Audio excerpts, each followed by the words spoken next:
তার বিরুদ্ধে অসংখ্য মামলা রয়েছে দেশে, তার মৃত্যুদণ্ডের আদেশও রয়েছে, রাজনৈতিক পরিবেশও তার অনুকূলে নয়। কিন্তু এটাও সত্য, বাংলাদেশের রাজনীতিতে অসম্ভব বলে খুব কম জিনিসই আছে। কেন বললাম? 1981 সালে 6 বছরের নির্বাসন শেষে শেখ হাসিনা ভারত থেকেই দেশে ফিরেছিলেন। ঠিক 45 বছর পর, আজকে যদিও 19 মে, তিনি 81-র 17ই মে দেশে ফিরেছিলেন। তো 45 বছর পর আবারও একই ধরনের রাজনৈতিক বাস্তবতার মুখোমুখি দাঁড়িয়ে আছেন তিনি। এজন্যই প্রশ্ন, ইতিহাসের কি পুনরাবৃত্তি হতে চলেছে? খুব তাড়াতাড়ি বাংলাদেশে ফিরবেন সাবেক প্রধানমন্ত্রী শেখ হাসিনা, মাথা উঁচু করে ফিরবেন। ভারতের সংবাদ মাধ্যম হিন্দুস্তান টাইমসকে দেওয়া এক সাক্ষাৎকারে এই দাবি করেছেন স্বয়ং শেখ হাসিনা। এই সাক্ষাৎকারে আর কি কি বলেছেন শেখ হাসিনা, দেশে ফেরার বিষয়ে তিনি কি পরিকল্পনা প্রকাশ করেছেন, দেশ নিয়ে, আওয়ামী লীগের রাজনীতি এবং সাংগঠনিক চ্যালেঞ্জ নিয়ে কি বলেছেন, এসব প্রশ্নের জবাব সহ আরো কিছু গুরুত্বপূর্ণ তথ্য জানবো এই ভিডিওতে, যা বলেছেন আওয়ামী লীগ সভাপতি শেখ হাসিনা। থাকুন সঙ্গে। আসসালামু আলাইকুম সম্মানিত দর্শক। দেশে ফিরছেন শেখ হাসিনা, দিল্লি থেকে বিস্ফোরক বার্তা, এটা হচ্ছে শিরোনাম। তো এই শিরোনামই বলছে বাংলাদেশের রাজনীতিতে নতুন করে বড় ধরনের আলোচনার জন্ম হতে চলেছে। অবশ্য দেশে ফেরার কথা তিনি এর আগেও বলেছেন, একাধিকবার বলেছেন। সেটি নিয়ে কখনো আলোচনা হয়েছে, আবার আলোচনা নিয়ে গেছে। তবে রাজনীতির বিশ্লেষকরা এখন মনে করছেন একটা মোমেন্টাম হয়তো তৈরি হচ্ছে, যা শেখ হাসিনার প্রত্যাবর্তনকে সত্যি সত্যি প্রাসঙ্গিক করে তুলতে পারে। এদিকে দিন দুয়েক আগে শুনলাম, আপনারা হয়তো শুনেছেন, তিনি বলেছেন, এটা অডিওতে শুনলাম, যেভাবে আমাকে এখানে রেখে গেছেন, মানে দিল্লিতে যে বিমান দিয়ে রেখে গেছেন সেটা পাঠান, আমি আসব। তিনি যেভাবে বলেছেন, ঘটনাটা আসলে হয়তো সেভাবে ঘটবে না, এটি অনুমান করা যায়।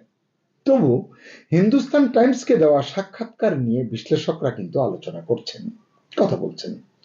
দেশের একাধিক গণমাধ্যম সাক্ষাৎকারটি অনুবাদ ছেপেছে। তার মানে কিছু একটা হয়তো হচ্ছে বা হবে। কিন্তু প্রশ্ন হচ্ছে, কিভাবে ফিরবেন তিনি, কোন পরিস্থিতিতে ফিরবেন? তার এই ফেরার ঘোষণায় সরকার এবং বিরোধী দলগুলোর প্রতিক্রিয়া কি হবে?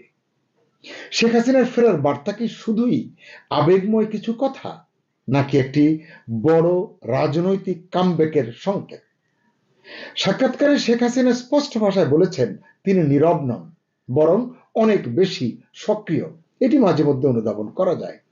তার দাবি, কূটনৈতিক পর্যায়ে, আন্তর্জাতিক আইনি কাঠামোর মধ্যে এবং বিশ্ব গণমাধ্যম ব্যবহার করে তিনি প্রতিনিয়ত কাজ করে চলেছেন। তিনি বলেছেন, সৃষ্টিকর্তা যেহেতু আমাকে বাঁচিয়ে রেখেছেন, খুব শীঘ্রই বাংলাদেশের মাটিতে ফিরব। এই একটি লাইনই এখন রাজনৈতিক অঙ্গনে আলোচনার বিষয়।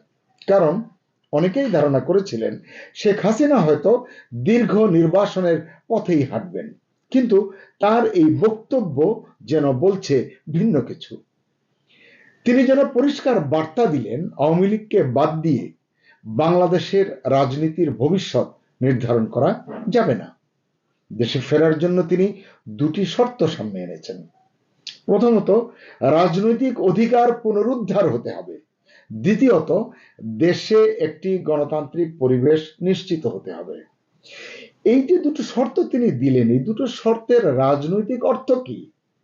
সরলভাবে যদি বিশ্লেষণ করা যায় তাহলে বোঝা যায় যে তিনি যে বলছেন যে রাজনৈতিক শক্তির যে প্রভাব মুক্ত করার কথা, মানে তাদের কার্যক্রম সহজ করার কথা, অর্থাৎ আওয়ামী লীগের উপর নিষেধাজ্ঞা বা দমন পীড়নের রাজনীতি বন্ধ করার কথা হয়তো তিনি বলছেন। আবার দলটিকে স্বাভাবিক রাজনৈতিক কর্মকাণ্ডের সুযোগ দেওয়ার দাবিও হয়তো তিনি জানাচ্ছেন। প্রশ্ন হচ্ছে, এই যে দাবিগুলো তিনি বললেন, শর্ত দিলেন, বিএনপি, তারেক রহমানের নেতৃত্বাধীন বিএনপি সরকার কি এমন পরিবেশ আদৌ তৈরি করবে বা করতে চাইবে? সরকার না হয় করলো, যদি করে, জামাত কিভাবে দেখবে এটিকে? এনসিপি কি চাইবে সেরকম কিছু হোক? কারণ আওয়ামী লীগের কার্যক্রম সচল হওয়া, শেখ হাসিনার প্রত্যাবর্তন মানে দেশে ফেরা, এর মানে কি? এর মানে তো বিএনপি জামাতের জন্য গাদা গাদা চ্যালেঞ্জ তৈরি হওয়া পদে পদে। এবং এনসিপি তো মনে করে, তারা বক্তৃতায় তাদের নেতারা বলেন যে আওয়ামী লীগ ফেরা মানে তাদের খেলা প্রায় শেষ, অর্থাৎ পতনের শুরু। এখন সেই পতন কেমন হবে, কিভাবে হবে, সেটা যদিও মানে এখন কেউ আঁচ করতে পারছেন না। এর কারণ আছে, কারণ বাস্তবতা হলো শেখ হাসিনার দেশে ফেরা মানে আওয়ামী লীগের সাংগঠনিক পুনর্জাগরণ। এখানেই আসলে সকলের ভয়, সব রাজনৈতিক দলের ভয়, অন্যান্য বিভিন্ন স্টেক হোল্ডার যারা আছেন তাদেরও ভয় এখানে। বর্তমানে আওয়ামী লীগ সাংগঠনিকভাবে চাপে রয়েছে, কথা সত্য, কিন্তু তাদের ভোট ব্যাংক পুরোপুরি অদৃশ্য হয়ে গেছে, মুছে গেছে, হাওয়া হয়ে গেছে, এটা কি জোর দিয়ে বলা যাবে? যাবে না বোধহয়। শেখ হাসিনা বলেছেন আওয়ামী লীগ জনগণের দল, কাগজে লেখা কোনো নিষেধাজ্ঞাই এই দলকে দমন করতে পারবে না। এই বক্তব্যের মাধ্যমে তিনি হয়তো বোঝাতে চেয়েছেন আওয়ামী লীগকে প্রশাসনিক আদেশ দিয়ে থামানো গেলেও, সাময়িকভাবে আটকানো গেলেও রাজনৈতিক বাস্তবতা থেকে মুছে ফেলা সম্ভব নয়। তিনি দলের ঐতিহাসিক প্রেক্ষাপটও তুলে ধরেছেন এই সাক্ষাৎকারে। মানে নিষিদ্ধ এর আগেও আওয়ামী লীগ হয়েছে, তারপরে কিভাবে ফিনিক্স পাখির মতো আবার ঘুরে দাঁড়িয়েছে, উঠে দাঁড়িয়েছে, সেটি তিনি বোঝাতে চেয়েছেন। এই জায়গাতেই বিএনপি জামাতের জন্য একটা নতুন সমীকরণ তৈরি হতে পারে বলে মনে করা হচ্ছে। কারণ যদি আওয়ামী লীগ আবার মাঠে সংগঠিত হতে শুরু করে, অর্থাৎ সুযোগ তৈরি করে নিতে পারে যদি একবার, তাহলে বর্তমান যে রাজনৈতিক হিসাব আছে, যে সমীকরণ আছে, এটা কিন্তু সম্পূর্ণ বদলে যেতে পারে। কারণ এর কিছু কিছু কারণ যদি বলি আপনারা মেলাতে পারবেন। চারদিকে দেখুন, সোশ্যাল মিডিয়ায় দেখুন, জনগণের প্রতিক্রিয়া খেয়াল করুন। বিশেষ করে সাধারণ মানুষ, শ্রমজীবী মানুষ, দরিদ্র মানুষ, নিম্নবিত্তের মানুষ, তারা কিভাবে, কি ভাষায় মুখ খুলছেন লক্ষ্য করুন। এবং তারা যে প্রত্যেকেই শেখ হাসিনার একটা অসাধারণ, অপ্রত্যাশিত কিন্তু সুনির্দিষ্ট কামব্যাকের প্রত্যাশা করছেন, এ বিষয়ে কোনো সন্দেহ নেই। শেখ হাসিনাও হয়তো এই পরিবেশটা এবং এই প্রেক্ষাপটটা উপলব্ধি করতে পারছেন। তিনি বলছেন নিপীড়ন, হামলা, মামলা, গ্রেপ্তার কিছুই তার দলকে ভাঙতে পারেনি, এটি সত্য, এবং নেতাকর্মীদের মনোবল নষ্ট করতে পারেনি। জটিকা মিছিল এবং বিভিন্ন ধরনের রাজনৈতিক কর্মসূচি এটি প্রমাণ দেয়। এখানেই আসলে তিনি একটি গুরুত্বপূর্ণ রাজনৈতিক বার্তা দিয়েছেন। তিনি বোঝাতে চেয়েছেন আওয়ামী লীগ এখনো ফ্যাক্টর, এবং সেই কারণেই তিনি বলেন কোট আনকোট তারা আওয়ামী লীগকে ভয় পায়। এই তারা কারা, কারা ভয় পায় তিনি সরাসরি নাম বলেননি, কিন্তু তার বক্তব্যের রাজনৈতিক ইঙ্গিত স্পষ্ট, আপনারাও হয়তো বুঝতে পারছেন। সাক্ষাৎকারে শেখ হাসিনা সবচেয়ে কঠিন মন্তব্য করেছেন জঙ্গিবাদ এবং চরমপন্থা নিয়ে। বলেছেন বাংলাদেশ আবার 2001 থেকে 2006 সালের অন্ধকার সময়ে ফিরে যেতে পারে, যে সময় বিএনপি জামাত জোট ক্ষমতায় ছিল, মানে 2001 থেকে 2006। এখন আছেন তারেক রহমান, বিএনপি চেয়ারম্যান। তাকে নিয়ে অডিও বার্তায় ইতিমধ্যেই অনেক কঠিন কঠোর ভাষা প্রয়োগ করেছেন শেখ হাসিনা, অনবরত নিয়মিত করছেন। তিনি দাবি করেছেন সেই সময় মানে 2001 থেকে 2006 এই সময়ে দেশে জঙ্গিবাদ রাষ্ট্রীয় পৃষ্ঠপোষকতা পেয়েছিল। 63 জেলায় একযোগে বোমা হামলা হয়েছিল, বিচারক হত্যার মতো ঘটনা ঘটেছিল, গ্রেনেড হামলা হয়েছিল তার উপর, 10 ট্রাক অস্ত্র চোরাচালানের ঘটনাও তিনি উল্লেখ করেছেন। শুধু তাই নয়, তিনি অভিযোগ করেছেন 2024 সালের 5 আগস্টের পর অনেক সাজাপ্রাপ্ত জঙ্গি মুক্তি পেয়েছে এবং জঙ্গিবাদের ছায়া আবারও রাষ্ট্রযন্ত্রের ভেতরে ছড়িয়ে পড়ছে। এই বক্তব্য নিঃসন্দেহে বিএনপি এবং তাদের মিত্ররা প্রত্যাখ্যান করবে, কিন্তু শেখ হাসিনা নিজেকে চরমপন্থার বিরুদ্ধে শেষ প্রতিরোধ হিসেবে উপস্থাপন করতে চেয়েছেন। তিনি কৌশলে আন্তর্জাতিক মহলকে বোঝাতে চেয়েছেন বাংলাদেশে আওয়ামী লীগ দুর্বল হলে, আওয়ামী লীগ হারিয়ে গেলে জঙ্গিবাদ আবারও শক্তিশালী হতে পারে, যেটা আসলে আন্তর্জাতিক মহল চায় না। এই বক্তব্যের আন্তর্জাতিক প্রতিক্রিয়া কি খুব সহজ হবে? কি মনে হয় আপনাদের? সাম্প্রতিক মানে বাংলাদেশ সরকারের সাম্প্রতিক পাকিস্তান প্রীতির যে ধারাবাহিকতা আমরা দেখছি, এবং বিভিন্ন জায়গায় অনেক জঙ্গি সংযোগ এবং শঙ্কার যে প্রেক্ষাপট আমাদের সামনে আসছে বিভিন্ন সময়ে, এসবের আলোকে জঙ্গিবাদের বিকাশকে কতকাল উপেক্ষা করবে আন্তর্জাতিক মহল? এই সাক্ষাৎকারে ভারত বাংলাদেশ সম্পর্ক নিয়ে স্পষ্ট অবস্থান নিয়েছেন শেখ হাসিনা। বলেছেন, ভারত শুধু প্রতিবেশী নয়, মুক্তিযুদ্ধের পরীক্ষিত বন্ধু। একই সঙ্গে তিনি অভিযোগ করেছেন, ভারত বিরোধী রাজনীতি দীর্ঘদিন ধরেই মুক্তিযুদ্ধ বিরোধী শক্তিগুলোর হাতিয়ার হিসাবে ব্যবহৃত হয়ে আসছে।